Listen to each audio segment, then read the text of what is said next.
Good morning, students.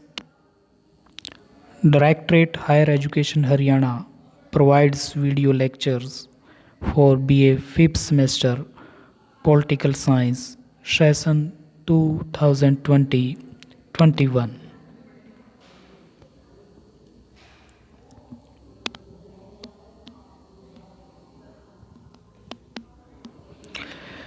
Today we will discuss on the topic main basis for the formation of political parties and merits and demerits of political parties। अर्थात आज हम जिस विषय पर चर्चा करेंगे वो है कि राजनीतिक दलों के बनने के या गठन के आधार क्या हैं, और उसी के साथ हम बात करेंगे कि राजनीतिक दलों के मेरिट अथवा डिमेरिट अर्थात गुण और अवगुण क्या हैं, कि राजनीतिक दल अपने किन तरीकों से लोकतंत्र के अंदर अपनी भूमिका निभाते हैं। उन्हीं राजनीतिक दलों के कार्यों को आकलन करके राजनीतिक विद्वानों ने उन्हें राजनीतिक दलों के गुण और अवगुणों की वर्गों में डाला है। तो सबसे पहले हम बात करेंगे main basis for the formation of political party अर्थात राजनीतिक दलों के गठन के मुख्य आधार।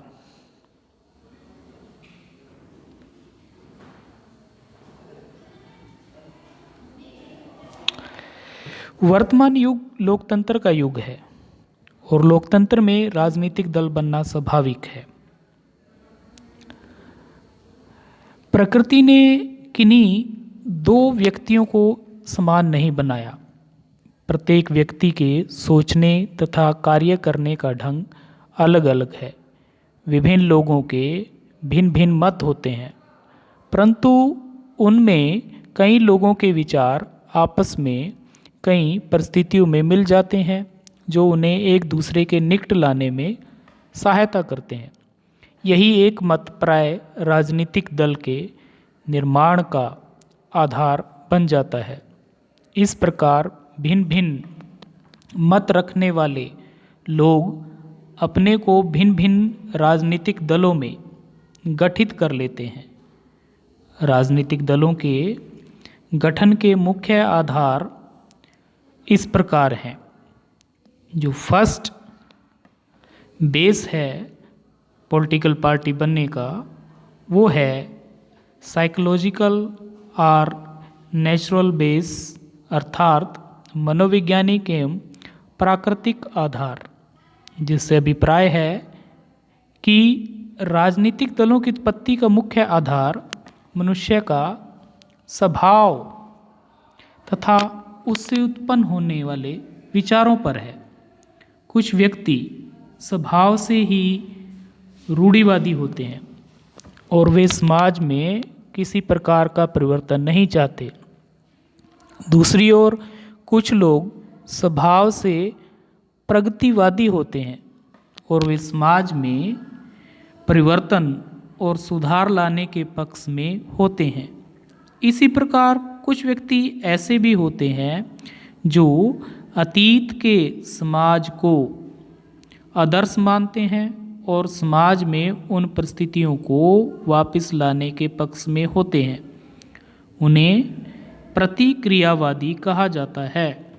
इसी प्रकार कुछ व्यक्ति ऐसे होते हैं जो समाज में सुधार लाना चाहते हैं, परंतु उसके लिए संवैधानिक उपायों का प्रयोग उचित मानते हैं। उन्हें उदारवादी कहा जाता है। इसके दूसरी ओर समाज में कुछ ऐसे भी व्यक्ति होते हैं जो समाज में परिवर्तन शीघ्र से शीघ्र अथवा क्रांति के द्वारा लाना चाहते हैं। उन्हें उग्र कहा जाता है। कहने का अभिप्राय यह है कि राजनीतिक दलों के संगठन का एक मुख्य आधार व्यक्तियों में प्राकृतिक तथा मनोवैज्ञानिक भिन्नता है। जो सेकंड बेस है पॉलिटिकल पार्टी के गठन का वो है पॉलिटिकल बेसिस अर्थात राजनीतिक आधार। राजनीतिक दलों के गठन का दूसरा आधार नागरिकों का देश के राजनीतिक विषयों पर मतभेद होना है। प्रत्येक देश के सामने कुछ राजनीतिक समस्याएं होती हैं जिनको विभिन्न लोग विभिन्न दृष्टिकोणों से देखते हैं और वे उनके समाधान के लिए अलग अलग विचार पेश करते हैं। उदाहरण स्वरूप, देश में सरकार के स्वरूप, उसके गठन, चुनावी प्रणाली, सरकार के नागरिकों के साथ संबंध, विदेशों के साथ संबंध आदि ऐसे राजनीतिक प्रश्न हैं जिन पर समाज के अंदर समाज के लोगों के वर्गों के अलग अलग विचार होते हैं और यही विचार किसी भी राजनीतिक दल के बनने के लिए आधारशिला का काम करते हैं। नेक्स्ट, जो थर्ड बेस है राजनीतिक दल के गठन का, वो है इकोनॉमिक बेस अर्थात आर्थिक आधार। आधुनिक युग में राजनीतिक दलों के गठन का एक प्रमुख आधार आर्थिक है। अपने अपने आर्थिक हितों की रक्षा हेतु व्यक्ति अपने को राजनीतिक दलों में संगठित कर लेते हैं। समाज के आर्थिक ढांचे में परिवर्तन लाया जाए अथवा नहीं, इसके ऊपर सरकार का कितना नियंत्रण हो आदि कुछ ऐसे विषय हैं जिनके बारे में भिन्न भिन्न विचार रखने वाले लोग भिन्न भिन्न राजनीतिक दलों में संगठित हो जाते हैं। भारत में कुछ ऐसे दल हैं जो आर्थिक आधार पर गठित हैं। नेक्स्ट, जो आधार है राजनीतिक दल के संगठन का, वो है रिलीजियस और कम्युनल बेस अर्थात धार्मिक अथवा सांप्रदायिक आधार। कई बार लोगों के धार्मिक विचार भी राजनीतिक दलों के गठन का आधार बन जाते हैं। एक ही धर्म में विश्वास रखने वाले अपने धर्म की उन्नति तथा अपने सहधर्मियों के हितों की रक्षा के लिए अपने आप को एक राजनीतिक दल में संगठित कर लेते हैं और वे एक राजनीतिक दल के बनने का आधार बनते हैं। नेक्स्ट, जो बेस है पॉलिटिकल पार्टी बनने का, वो है रेशियल बेस अर्थात जातीय आधार।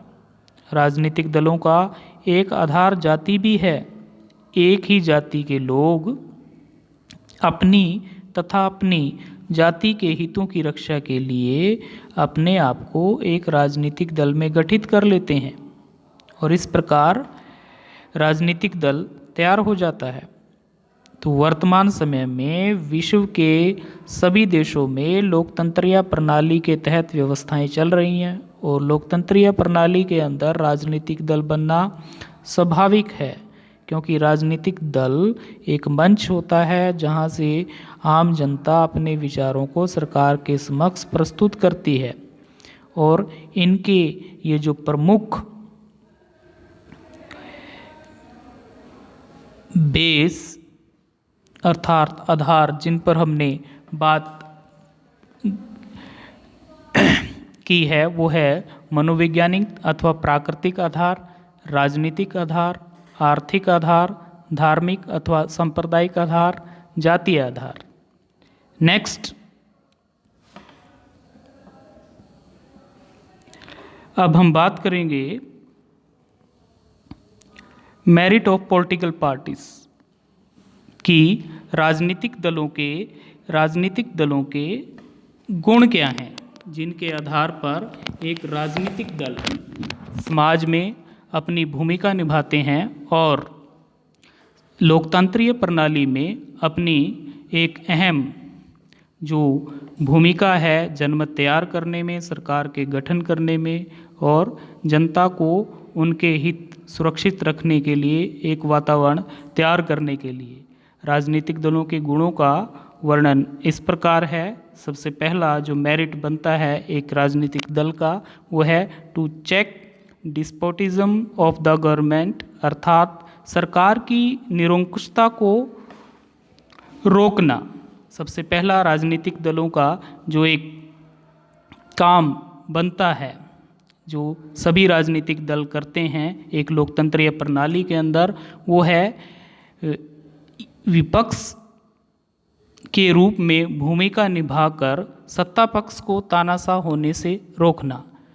सरकार का विरोध यदि कुछ व्यक्तियों द्वारा किया जाए तो उसका आर्थिक महत्व नहीं होगा, अधिक महत्व नहीं होगा, परंतु शासक दल संगठित राजनीतिक दल की आलोचना के प्रति ढील नहीं कर सकता।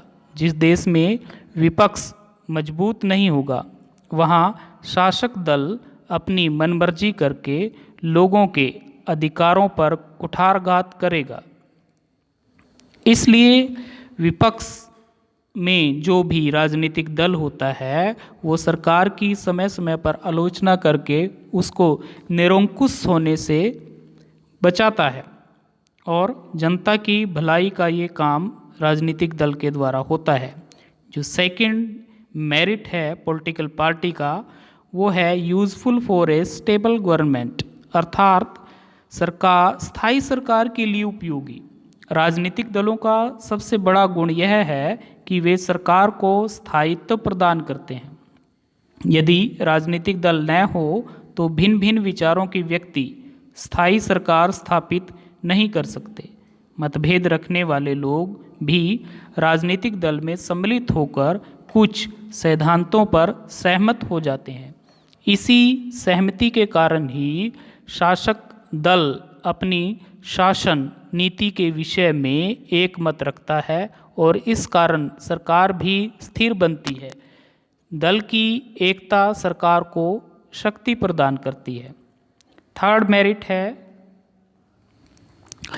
Political parties give political education to the people, अर्थात राजनीतिक दल जन साधारण को राजनीतिक शिक्षा देते हैं। प्रत्येक राजनीतिक दल चुनाव में बहुमत प्राप्त करने के लिए अपना चुनावी घोषणा पत्र तैयार करता है। जनमत को अपने पक्ष में करने के लिए अपने घोषणा पत्र को लोगों के सामने रखता है। चुनाव प्रचार करके पोस्टरों के माध्यम से, टीवी या रेडियो के माध्यम से लोगों तक अपनी नीतियों को ढिंढोरा पीटते हैं, अर्थात प्रचार करते हैं। इन चुनाव प्रचारों द्वारा लोगों को अपने अधिकारों की जानकारी मिलती है, सरकार द्वारा कराए गए कार्यों की जानकारी प्राप्त होती है। जो थर्ड मेरिट है पॉलिटिकल पार्टी का वो है यूनिटी इन डाइवर्सिटी, अर्थात अनेकता में एकता लाने का प्रयास। समाज में अनेक मत के लोग होते हैं, प्रत्येक धर्म वर्ग जाति का व्यक्ति प्रत्येक समस्या को अपनी दृष्टि से देखता है। राजनीतिक दल भिन्न भिन्न विचारों वाले लोगों को कुछ सिद्धांतों के आधार पर संगठित करते हैं। इस संगठन से एक ऐसे एकता का जन्म होता है जो अच्छे शासन के लिए सहायक सिद्ध होते हैं। विचारों का विरोध भी व्यक्तिगत विचारों के आधार पर नहीं होता, बल्कि राजनीतिक दल अपने सिद्धांतों के अनुसार होते हैं। यह सब कुछ अनेकता में एकता उत्पन्न करते हैं।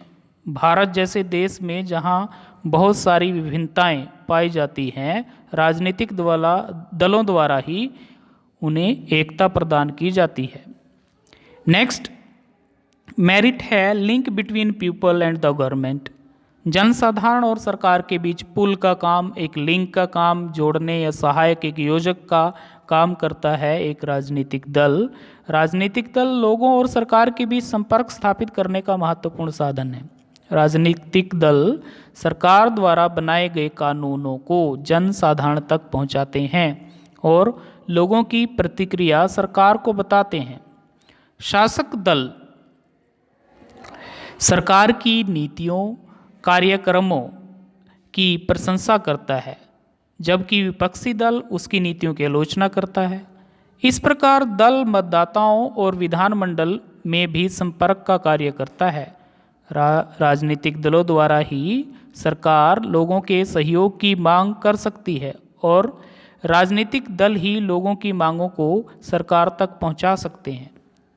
नेक्स्ट मेरिट जो पॉलिटिकल पार्टीज का है वो है टू प्रमोट डिसिप्लिन, अनुशासन को बढ़ाते हैं। राजनीतिक दल अनुशासन को भी बढ़ावा देते हैं। प्रत्येक राजनीतिक दल के सदस्य अपनी पार्टी के अनुशासन में रहकर काम करते हैं। यदि कोई पार्टी का विधायक या सांसद पार्टी के अनुशासन को भंग करता है, जो पार्टी हाईकमान अनुशासनीय कार्रवाई करता है उस पर, या तो पार्टी उनको पार्टी से निष्कासित कर देती है या चेतावनी देकर छोड़ देती है। तो ये थे पॉलिटिकल पार्टियों के मेरिट, जो एक उनकी फीचर्स के रूप में उनकी कार्यप्रणाली में झलकते हैं, और लोकतंत्र के अंदर राजनीतिक दल अपने इन गुणों के साथ अपनी भूमिका निभाते हैं।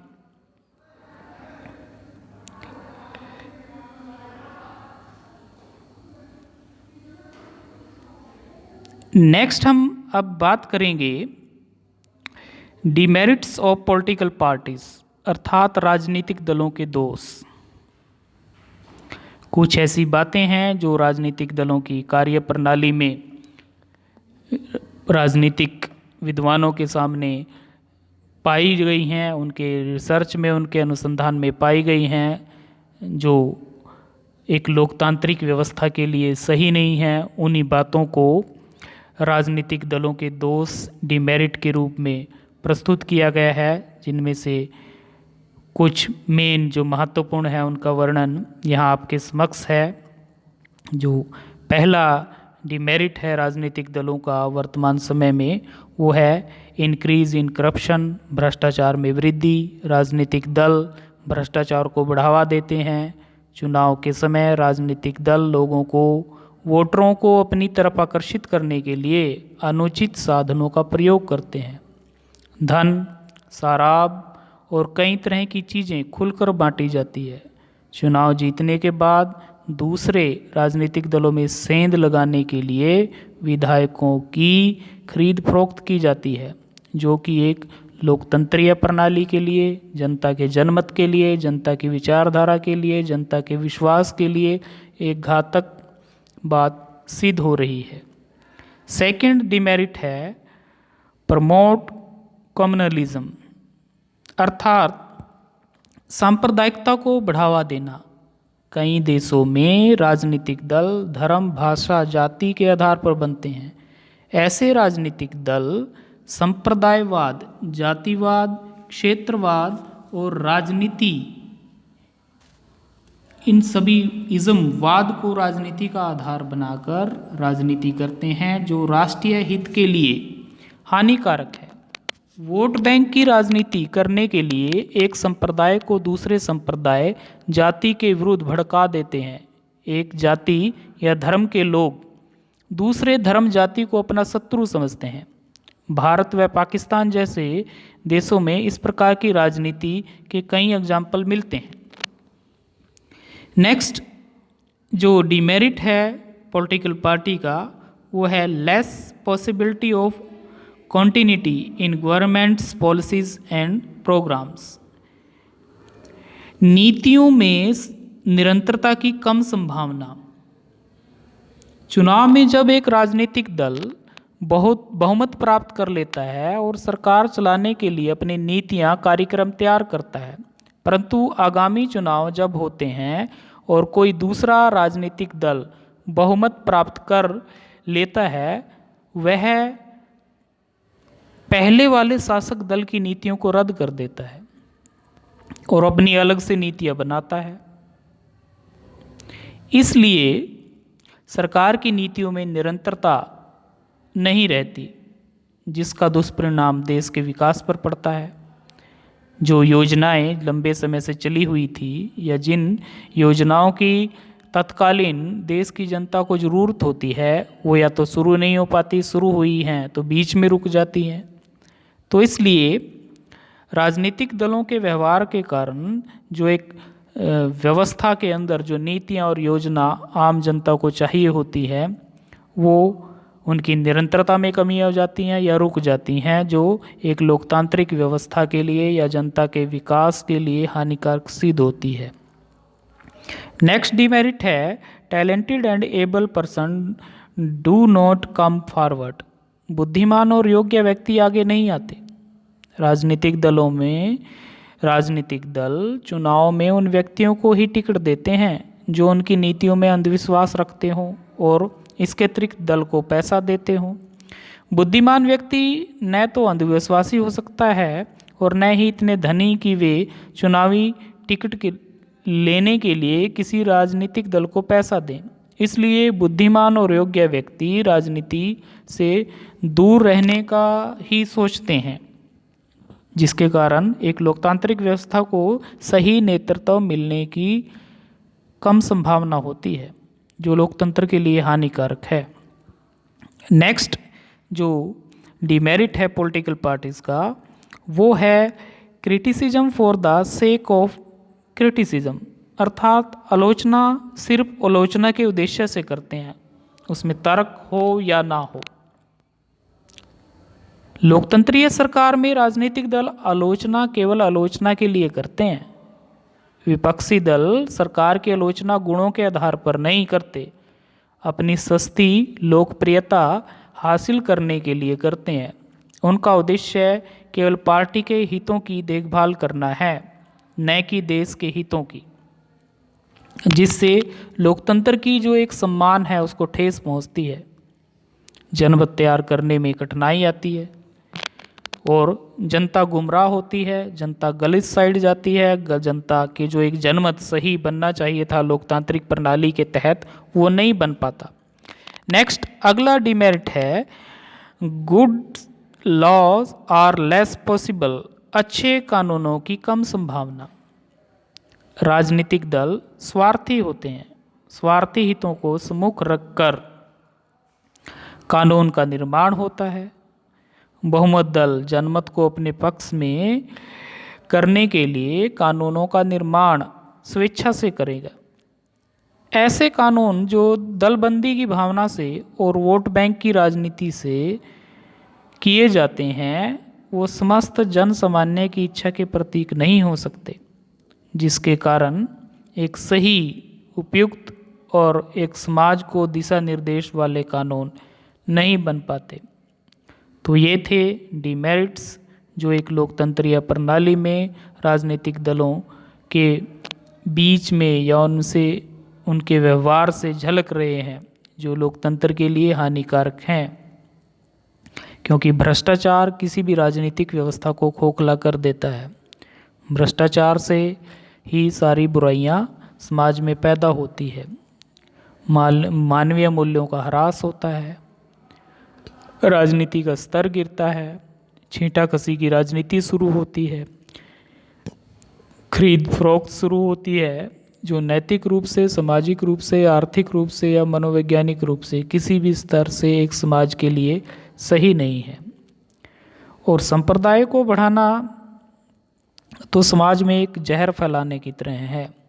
सांप्रदायिक दंगे भड़कते हैं सांप्रदायिक भावना फैलाने से, जिससे जो आपस में एक भाईचारे की भावना होती है समाज के अंदर, वो टूट जाती है, क्योंकि परस्पर सहयोग का नाम ही समाज है। जब सांप्रदायिक दंगों में फंसकर सांप्रदायिक भावना से ग्रस्त होकर एक समाज के नागरिक काम करना शुरू कर देंगे तो उससे समाज टूट जाएगा। परस्पर सहयोग की जो भावना है यही समाज को जोड़े हुए है, और अगर ये भावना ही समाप्त हो जाएगी तो समाज टिक नहीं पाएगा। और समाज को मार्गदर्शन देने के लिए टैलेंटेड, बुद्धिमान और योग्य व्यक्तियों की जरूरत होती है। इतिहास इस बात का गवाह रहा है कि समाज को मार्गदर्शन बुद्धिमान योग्य व्यक्ति जो व्यर्थ के आडंबरों से ऊपर उठकर जिन्होंने अपनी विचारधारा को संवारा है, उन्होंने समाज को गाइडेंस दी है, एक मार्गदर्शन दिया है, और ऐसे व्यक्तियों की राजनीति के अंदर ज़रूरत है। लेकिन वर्तमान समय में राजनीतिक दलों के व्यवहारों को देखते हुए योग्य और बुद्धिमान व्यक्ति राजनीति से अपने आप को दूर रखने का ही प्रयास करते हैं, जिससे समाज को जो एक गाइडेंस, एक मार्गदर्शन मिलना चाहिए वो नहीं मिल पा रहा है। नेक्स्ट, राजनीतिक दल आलोचना सिर्फ आलोचना के उद्देश्य से करते हैं। आलोचना से किसी भी अवधारणा, किसी भी विचारधारा का एक सही रूप समाज के सामने आता है। लेकिन जब आलोचना केवल कमी या गलती निकालने के लिए की जाए तो वो केवल एक हथियार बन जाती है दूसरे को नीचा दिखाने का। और वर्तमान समय में राजनीतिक दलों के व्यवहार में यही बात सबसे ज़्यादा झलक रही है कि आलोचना केवल आलोचना के उद्देश्य से हो रही है। किसी भी समाज के विकास के लिए अच्छे कानून होना जरूरी है। राष्ट्र में एक समुचित न्याय पर आधारित व्यवस्था तभी स्थापित होगी अगर उसमें अच्छे कानून होंगे। लेकिन राजनीतिक दल अपनी छींटाकशी की प्रवृत्ति के कारण अच्छे राजनीतिक की व्यवस्था के अंदर जो कानून होने चाहिए उनमें कई बार बाधा उत्पन्न करते हैं। वो वोट बैंक की राजनीति करने के लिए तथा अधिक से अधिक अपने वोट बैंक को बढ़ाने के लिए कई बार गलत कानूनों को बनाने में समर्थन में आ जाते हैं, जिसके कारण समाज की एकता, अखंडता के लिए ये बातें खतरनाक, हानिकारक साबित होती हैं। ठीक है, तो ये थे डिमेरिट्स ऑफ पॉलिटिकल पार्टीज, अर्थात राजनीतिक दलों के अवगुण। आज के लिए इतना ही। धन्यवाद। अब हम कुछ इम्पोर्टेंट क्वेश्चंस पर बात कर लेते हैं जो इस टॉपिक, इस विषय से संबंधित बनते हैं और परीक्षा की दृष्टि से भी ये आपके लिए सहायक सिद्ध होंगे। सबसे पहले शॉर्ट आंसर टाइप क्वेश्चन जिसमें बनता है व्हाट इज़ पॉलिटिकल पार्टी, राजनीतिक दल क्या होता है। सेकंड क्वेश्चन है discuss the economic basis of political party, अर्थात आर्थिक आधार क्या है जिस पर राजनीतिक दलों का गठन होता है। नेक्स्ट क्वेश्चन है discuss the religious or communal basis of political parties, अर्थात धार्मिक और सांप्रदायिक आधार जिसके आधार पर राजनीतिक दलों की गठन होता है उस पर चर्चा कीजिए। लॉन्ग आंसर टाइप क्वेश्चंस में बनता है first discuss the various basis for the formation of political parties, अर्थात विभिन्न आधार जो एक राजनीतिक दल के गठन के लिए प्रचलन में हैं उन पर चर्चा कीजिए। सेकंड क्वेश्चन है discuss the merit and demerit of political parties, अर्थात राजनीतिक दलों के गुणों और अवगुणों पर चर्चा कीजिए। थर्ड क्वेश्चन है define political party, discuss the role of political parties in modern democratic state, अर्थात राजनीतिक दल का अर्थ स्पष्ट कीजिए और एक राजनीतिक दलों की आधुनिक लोकतांत्रिक राज्यों के अंदर क्या भूमिका है उस पर चर्चा कीजिए। तो ये थे कुछ इम्पोर्टेंट क्वेश्चन जो इस विषय से संबंधित हैं, जो राजनीतिक दलों के संबंध में आपकी जानकारी बढ़ाने में सहायक हैं और परीक्षा की दृष्टि से भी ये आपके लिए लाभप्रद होंगे। आज के लिए इतना ही। धन्यवाद।